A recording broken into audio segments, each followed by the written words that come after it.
करनाल में किसानों पर लाठीचार्ज के बाद किसान नेताओं ने सरकार के खिलाफ आंदोलन तेज करने की चेतावनी दी है। हरियाणा के नूंह में महापंचायत के दौरान किसान नेता दर्शनपाल ने तो दिल्ली के चारों ओर से घेरने की धमकी दे डाली है।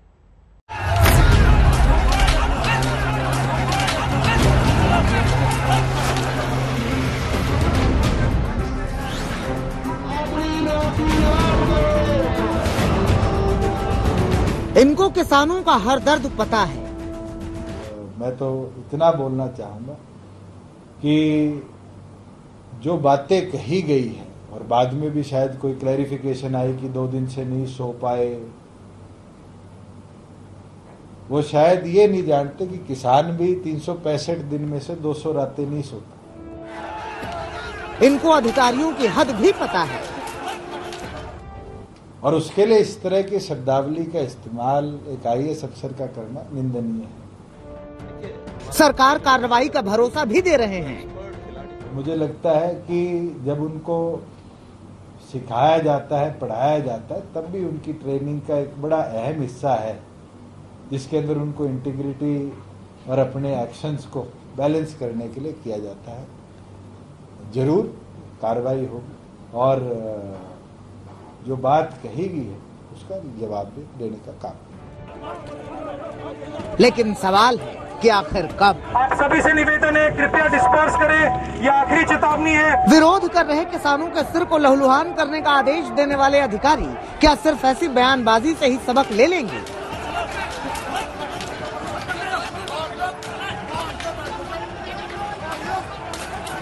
उम्मीद यही थी कि खुद को किसानों का नेता बताने वाले डिप्टी CM दुष्यंत चौटाला का रुख मुख्यमंत्री मनोहर लाल खट्टर से कुछ तो अलग होगा, क्योंकि CM साहब तो पहले ही पुलिस की लाठियों से जख्मी किसानों को ही कसूरवार ठहरा चुके हैं। ये बैठक थी, इसका विरोध जो उन्होंने कल कॉल दी, मैं उसकी निंदा करता हूँ। किसी भी कारण से किसी भी संगठन के कार्यक्रम में व्यवधान डालना ये अपने आप लोकतंत्र विरोधी कदम है। दूसरा, अगर वो उन्होंने कोई प्रदर्शन करना था शांतिपूर्वक करते, कहीं कोई आपत्ति नहीं थी। पहले उनकी और एक समय में हमारी उनकी अंडरस्टैंडिंग बनी थी कि शांतिपूर्वक प्रदर्शन करेंगे, लेकिन उस शांतिपूर्वक प्रदर्शन में अगर वो पुलिस के ऊपर पत्थर मारते हैं, हाईवे को जाम करते हैं, तो लॉ एंड ऑर्डर को मेंटेन करने के लिए पुलिस को भी कुछ काम करना होगा। हरियाणा के डिप्टी CM भी जुबानी जमा खर्च करके विवाद को शांत कर देना चाहते हैं, लेकिन किसानों की पीठ पर बरसी हर लाठी का हिसाब लेने के लिए अब किसान नेताओं ने कमर कस ली है और शहर शहर में प्रदर्शन कर अपनी ताकत दिखा रहे हैं।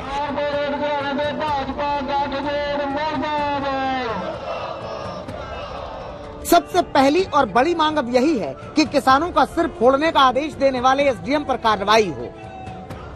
ये जो करनाल के SDM हैं, जिन्हें आगे से आयुष सर फोड़ो सिन्हा कहना चाहिए, जिन्होंने हरियाणा के नाम पे, IAS बिरादरी के नाम पे और इस देश के लोकतंत्र और संविधान के नाम पे धब्बा लगाया है, उनको तुरंत नौकरी से बर्खास्त किया जाए। किसानों की कराह की गूंज नूंह की महापंचायत में भी सुनाई दी, जहां किसान नेताओं ने दिल्ली को घेरने का दम भर दिया। जिसके लिए हमें लगता है कि दक्षिण हरियाणा वो हिस्सा है जिसने दिल्ली के इस साइड को घेरना है। हमने दिल्ली को बाकी साइड से घेरा हुआ है और आने वाले समय में ये कहना चाहता हूँ कि संयुक्त किसान मोर्चा काल दे सकता है आपको। मेवात वासियों, तैयार हो जाओ, इस दिल्ली को घेरना होगा, इस दिल्ली का गला दबाना होगा, इस दिल्ली का सांस बंद करना होगा। राकेश टिकैत ने तो एक कदम आगे बढ़कर किसानों पर हुए लाठीचार्ज की तुलना तालिबान से कर दी। ये हमको खालिस्तानी कहते हैं, हमको पाकिस्तानी कहोगे तो हम इनको कहेंगे कि सरकारी तालिबानों का देश में कब्जा हो चुका है, ये सरकारी तालिबानी है। इनकी पोस्टिंग यहां नहीं, हरियाणा में नहीं, इनकी पोस्टिंग नक्सल के क्षेत्र में होनी चाहिए। इनकी वहां पे जो सिर फोड़ने की बात करते हैं, ये सरकारी तालिबानी अधिकारी हैं। पहला कमांडर तालिबानी, सरकारी तालिबानी का पहला कमांडर मिल चुका है देश में। कृषि कानून के विरोध के नाम पर हो रहे आंदोलन में पहले भी हरियाणा पुलिस और प्रदर्शनकारियों के बीच भिड़ंत हुई है, लेकिन करनाल के घरौंदा टोल प्लाजा पर हरियाणा पुलिस के एक्शन ने सरकार और किसान संगठनों के बीच चल रही जंग को और तेज कर दिया है। अमित भारद्वाज और श्रेया चटर्जी के साथ आज तक ब्यूरो। आर्थिक रिकवरी के साथ कोरोना की दूसरी लहर की विदाई भारत में असंगठित क्षेत्रों में नौकरियों को लाखों मौके लेकर आई है। एक रिपोर्ट में दावा किया गया है कि 2021 की पहली छमाही के मुकाबले इस सेगमेंट में 50% ज्यादा रोजगार के मौके मिलेंगे। मौजूदा छमाही में करीब 70 लाख लोगों को काम मिलने का अनुमान है।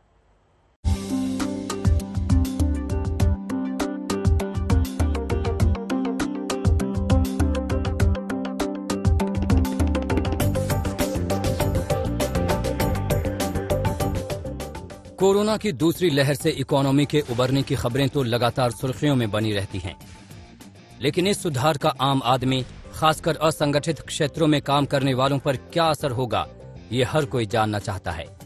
दरअसल कृषि के बाद देश में सबसे ज्यादा रोजगार असंगठित क्षेत्रों में मिलता है। ऐसे में अगर इस वर्ग को काम मिलेगा तो फिर अर्थव्यवस्था को ज्यादा ताकतवर होने में मदद मिलेगी। इस लिहाज से असंगठित क्षेत्रों के लिए गुड न्यूज आई है। बेटर प्लेस की एक रिपोर्ट के मुताबिक जुलाई-दिसंबर 2021 के दौरान 70 लाख ब्लू कॉलर नौकरियां पैदा होंगी।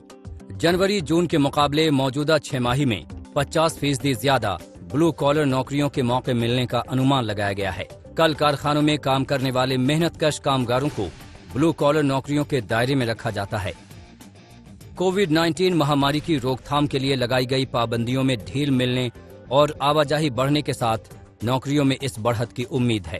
बेटर प्लेस की रिपोर्ट के मुताबिक कोविड की शुरुआत के बाद से देश में रोजगार में भारी गिरावट देखी गई। सबसे ज्यादा नुकसान ब्लू कॉलर यानी कल कारखानों में काम करने वाले कामगारों को हुआ। इस लहर में ड्राइवर्स की नौकरियों में 40%, फैसिलिटी कर्मियों के रोजगार में 25%, सिक्योरिटी गार्ड्स के रोजगार में 40% की गिरावट आई। लेकिन अब हालात सुधरने से नौकरियों के मौके फिर से आगे बढ़े हैं। खासकर जिस तरह से संगठित क्षेत्रों में 5 बड़े सेक्टर्स में नौकरियां तेजी से बढ़ रही हैं, तो उसका असर असंगठित क्षेत्रों पर भी दिखने लगा है।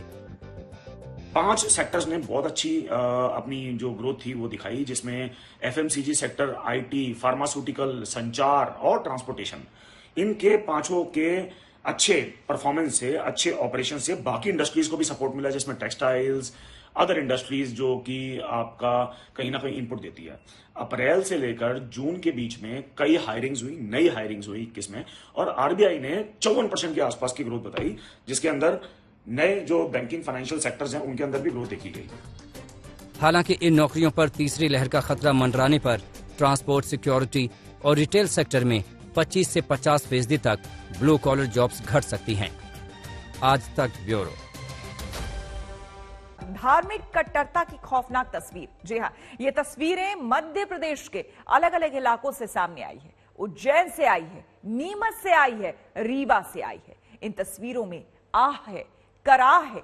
ये तस्वीरें मानवता के माथे पर कलंक की कहानियां कहती हैं। सबसे पहले महाकाल की नगरी उज्जैन से आई तस्वीरें आपको हम दिखाते हैं।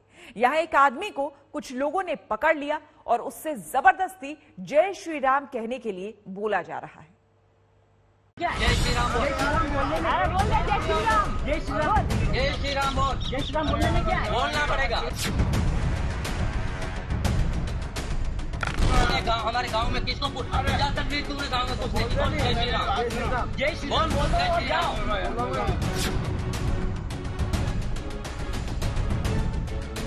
जय श्री राम, मेरी बात सुन, जय श्री राम, जय श्री राम बोल, जय श्री राम।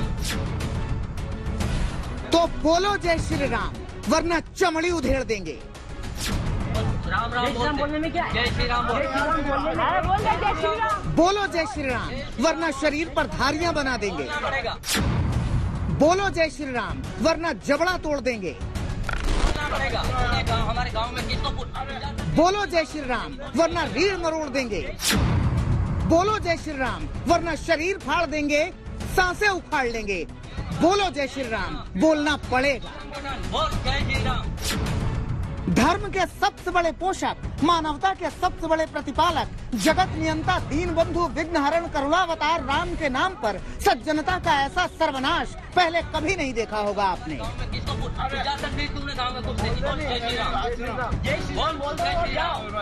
पहले कभी नहीं देखा होगा त्रिभुवन के पथुनायक के नाम पर विध्वंस का ऐसा विप्लवी घोष।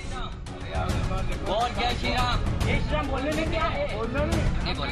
महाकाल की नगरी उज्जैन में एक आदमी खड़ा है, घरों से फेंके गए कबाड़ की गठरी बनाता है, बेचता है और परिवार चलाता है, लेकिन मालूम नहीं था इसे तहसील माहितपुर में इसके साथ मानवीय मूल्यों की मौत का अट्टहास कराया जाएगा।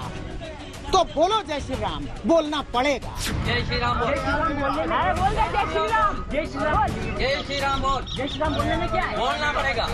हमारे गांव में किसको इजाजत दी तुमने? गांव में कुछ नहीं दी, बोल जय श्री राम। तो गाते रहिए आप जनतंत्र के गीत, देते रहिए लोकतंत्र की दुहाइयां, लेते रहिए कानून की किताबों की बलैयां। यहाँ तो आदमी से आदमी होने का गुरूर छीन लिया गया है। पता नहीं कहाँ रहते हैं ऐसे सिरफिरे जिनका धर्म उन्हें ऐसा अधर्म का आकाश रचने पर विवश कर देता है। पता नहीं कहाँ रहते हैं ऐसे उन्मादी जिनकी आत्मा एक दबे कुचले गरीब बेबस बेचारे और लाचार आदमी को नारा लगवाकर शांत हो जाती है। सभ्यता के सीने पर शमशीर गाड़ दी गई है। जय श्री राम, जय श्री राम बोल, जय श्री राम बोलने में क्या है? बोलना पड़ेगा। मार खाता हुआ आदमी, जान बचाता हुआ आदमी, मौत के खौफ से घबराता आदमी कहता है कि हम तुमसे प्रेम करते हैं, तुम भाई हो हमारे। लेकिन धर्म की अफीम चाट कर चौकन्ने हुए चालाकों का हृदय नफरत से इस कदर लबालब है कि वो कुछ नहीं सुनना चाहते सिवाय जय श्री राम के। तो बोलो जय श्री राम, बोलना पड़ेगा। जय श्री राम, जय श्री राम, मेरी बात सुन, जय श्री राम, जय हिंदू संगठन बोल जय श्री राम। ये वीडियो वायरल हुआ तो शहर के सबसे बड़े कोतवाल को होश आया। कोतवाल ने फरमान पठाया, कहा 2 लोगों पर मुकदमा दर्ज किया गया है, संवेदना बनाए रखिए, कार्रवाई होगी। मैं सिर्फ आम जनता से यही अपील करना चाहूँगा कि सांप्रदायिक सौहार्द बिगाड़ने के इस तरह की जो घटनाएं सामने आ रही हैं, इसमें सबको संयम बरतने की जरूरत है। कुछ जो विघ्न संतोषी तत्व हैं इस तरह की घटनाएं कारित करके पूरे समाज में इससे गलत संदेश दे रहे हैं, ये बिल्कुल गलत है। मुकदमेबाजी की बातें कानून के कारिंदे जाने, लेकिन जिन पर सूबा चलाने की जिम्मेदारी है उनकी जुबान इस अपराध पर भी नहीं कांपी। पर मुख्य मुद्दा यही आता है कि सबसे पहले कांग्रेस के सोशल मीडिया डिपार्टमेंट से ऐसे वीडियो वायरल क्यों होते हैं। देखिए, हमने तो कार्रवाई की और हम कटिबद्ध हैं, हम किसी भी तरह के कानून किसी को भी हाथ में लेने का अधिकार किसी को नहीं देंगे। परंतु ये कांग्रेस का इतिहास रहा है, कांग्रेस ने हर समय जात को जात से लड़ाया है, धर्म को धर्म से लड़ाया है।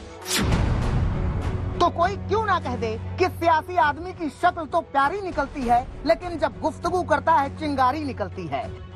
चिंगारी ही तो है। इंदौर के मसले पर एक्शन का रिएक्शन वाला विज्ञान बताने वाले सारंग का संसार कांग्रेस पर आकर अटक गया है। वो सवाल करते हैं कि ऐसे वीडियो कांग्रेस के पास ही क्यों जाते हैं, और कांग्रेस जवाब भी देती है।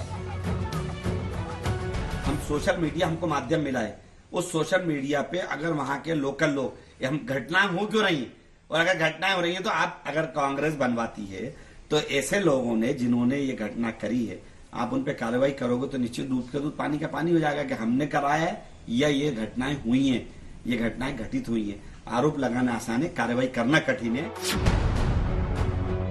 सियासत अपनी जगह है, लेकिन सच्चाई ये है कि राम के नाम पर दंभ का पाखंड रचने वाले इन तथाकथित राम भक्तों को न तो राम के बारे में कोई जानकारी है न राम के विचारों की। अगर होती तो अपने आराध्य के नाम पर ऐसा अपराध ये करते ही नहीं।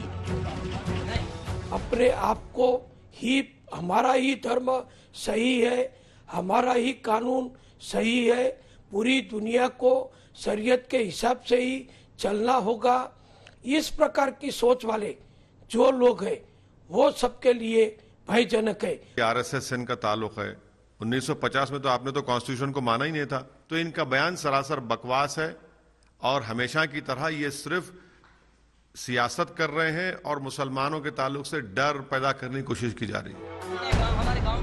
अब निगाहें अटकी हुई हैं कानून के बुर्ज पर कि ऐसे विक्षिप्त लोगों पर कार्रवाई कब होती है और कितनी होती है, क्योंकि संदेश देना तो आवश्यक है कि जय श्री राम का उद्घोष प्रेम से बोला जाता है, नफरत से बुलवाया नहीं जाता। उज्जैन से संदीप कुलश्रेष्ठ के साथ रवीश पाल सिंह, भोपाल, आज तक। जय श्री राम, जय श्री राम, बोल जय श्री राम।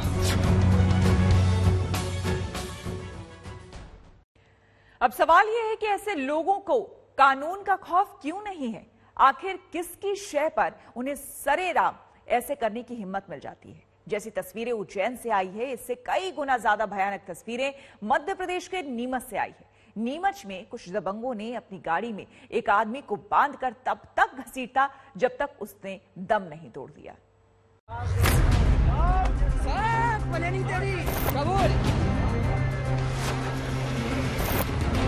अब कबूल कर दे बेटा, लिखो वो ठीक रही हो बच्चों।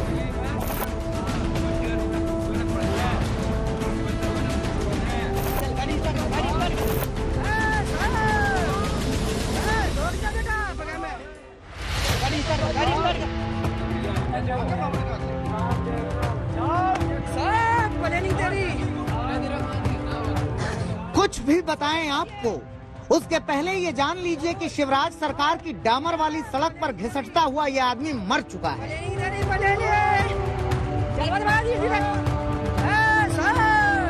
ये अकेले एक आदमी का मरना नहीं है, ये मरना है एक पूरे परिवार का, ये मरना है एक समाज का, ये मरना है पूरे सूबे का।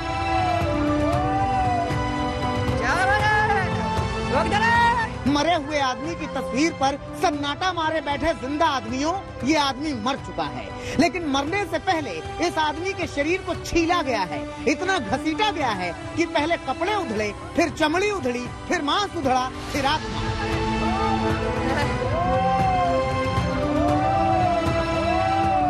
मरा हुआ ये आदमी शिवराज सरकार के इकबाल का प्रेत बन गया है।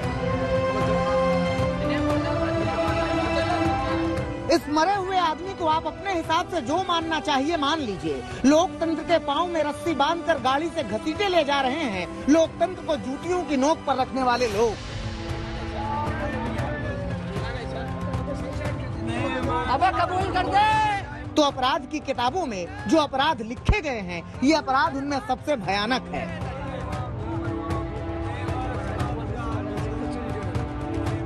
बेटा लिखो तो ठीक रही हो सीआरपीसी की धाराओं में मालूम नहीं इस अपराध की क्या सजा लिखी है, लेकिन इतना जरूर है कि आदमी को आदमियों की शक्ल वाले दुराचारियों ने घसीट कर मार डाला।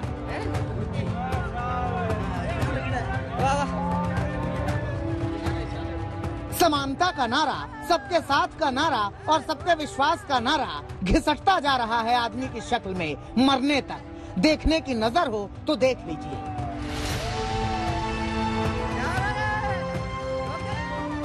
मध्य प्रदेश के नीमच में सिंगोली के रहने वाले इस आदमी को सभ्य समाज के बीच असभ्यता की लंबरदारी करने वाले कुछ कुकर्मियों ने चोर समझ लिया था।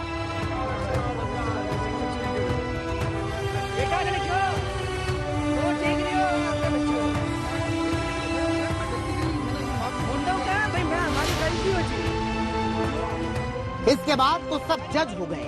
किसी ने आंख निकाल लो कहा, किसी ने कहा फेफड़ा, फिर किसी ने पाँव में रस्सी बांधी, किसी ने रस्सी का सिरा पिकअप वैन में बांधा और सबसे बड़े हैवान ने गाड़ी चला दी।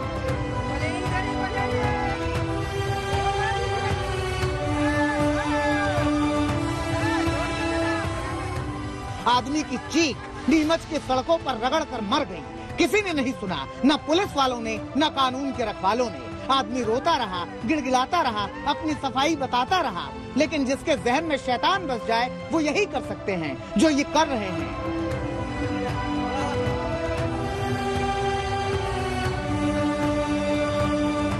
ये उसे पीटते रहे, उसका चेहरा बिगाड़ते रहे। इतने जुल्म के बाद इस बदनसीब को अस्पताल पहुंचाया गया, लेकिन जुल्म के ठेकेदारों ने पहले ही इसकी मौत मुकर्रर कर दी थी, तो डॉक्टर भी नहीं बचा पाए।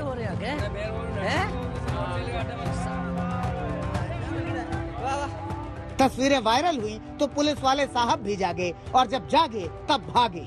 आरोपियों को गिरफ्तार किया, जिसमें एक प्रधान का पति भी है, कुछ अभी भी फरार है। अभी वर्तमान में विवेचना के दौरान जो करीब 8 आरोपियों को चिन्हित किया गया है, जिसमें 4 को राउंड अप कर लिया गया है और साथ ही जो घटना में प्रयुक्त की गई पिकअप को भी जब्त किया गया है। इसमें एक सरपंच पति भी है, महेंद्र गुर्जर करके, उन्हें भी गिरफ्तार किया गया है। एक आदमी का मरना सियासी दुनिया के जी जाने का नाम होता है। हो गया यहाँ भी। मौत से ज्यादा मौत की बात पर सियासत धधक उठी। देखो, मध्य प्रदेश में जिस तरह से लगातार मॉब लिंचिंग चल रही है, उसका हम सब लोग विरोध करते हैं और आज राजभवन का घेराव कर रहे हैं। और राजभवन का घेराव इसलिए कर रहे हैं कि मध्य प्रदेश में इंसानियत के ऊपर जो लगातार कत्ल चल रहा है। इंदौर की घटना पे मैंने स्वयं कहा था कि अगर उसी टाइम सरकार सही निर्णय लेती, आरोपियों को दंडित कराती और कार्रवाई करती और माहौल खराब करने का काम सरकार नहीं करती, तो आज नीमच की घटना नहीं होती।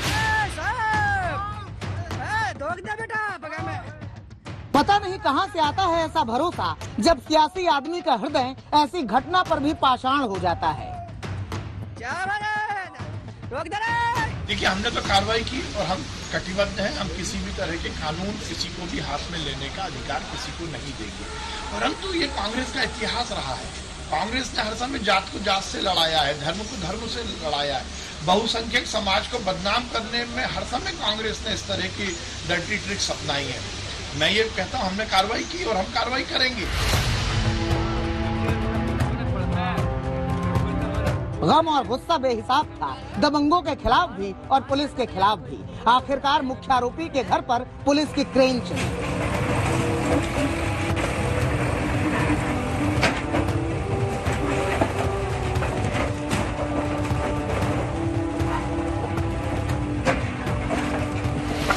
मगर सवाल ये है कि ये कैसी सोच है जिसमें आदमी को मार मार कर मार डाला जाता है। ये कैसा शासन है जिसमें शैतानों को पुलिस का कोई खौफ नहीं होता।